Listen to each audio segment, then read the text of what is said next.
The Joker set off a bomb which had left Batman dead. Approaching the corpse, he couldn't believe that he finally succeeded. Frustrated, he kicked at Batman's limp body, ordering him to get back up and fight. However, his frown soon turned into a joyous grin. Pushing the Dark Knight into the riptides, he celebrated his victory. But realization set in soon that the audience for his tricks was gone. Without anyone to entertain his antics, he didn't need to put on an insanity act.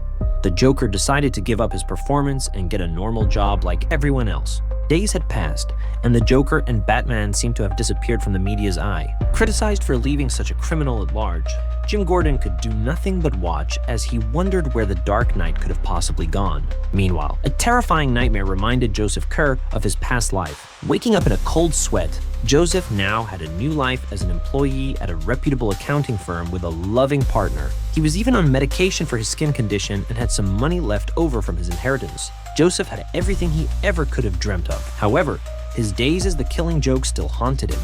Now and again, he would find remnants of his past lives, which made him experience manic episodes. He would frequently have nightmares, dreaming of the chaos that the Killing Joke slowly welled up inside him. The only thing that kept him from relapsing was his undying love for his girlfriend. Nevertheless, his personality as Joseph Kerr was slowly fading as the Joker shined through. The media was growing impatient, while the Joker still remained at large. New information surfaced of the Killing Joke's facial surgery and the apparent heightened fear of Batman's death. Victims of the Joker's crimes shifted their blame to Jim Gordon's failed efforts to locate him. Frustrated by the media's coverage, Joseph shut the television off and felt himself losing a grip on his life. In a quick episode of insanity, he tightly gripped his girlfriend's shoulder and raised his fist, but within a second, he returned to normal and ran out of the room ashamed of his actions. Joseph's flashbacks were slowly taking a toll on his mental stability.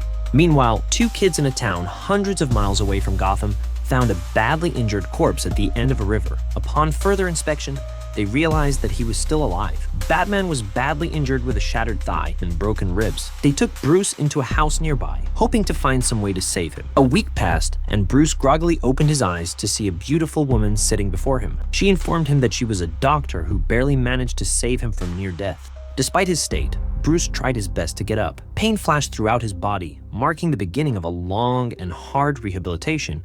He made a full recovery in the following weeks, but needed to get back to Gotham. Bruce knew that the Joker went into hiding under a different name and face. Returning to the Batcave, he searched for an alias the Joker might have used. Bruce connected the name Joseph Kerr to the scene of a crime and found out that he had moved to Gotham Heights very recently. While Batman closed in, Joseph's fragile sanity shattered at the sight of a newspaper announcing Batman's return. Madness reclaimed him just as the Dark Knight arrived. They clashed fiercely in the raging waters, a brutal battle ending only when Batman finally knocked Joker unconscious, dragging him back to Arkham.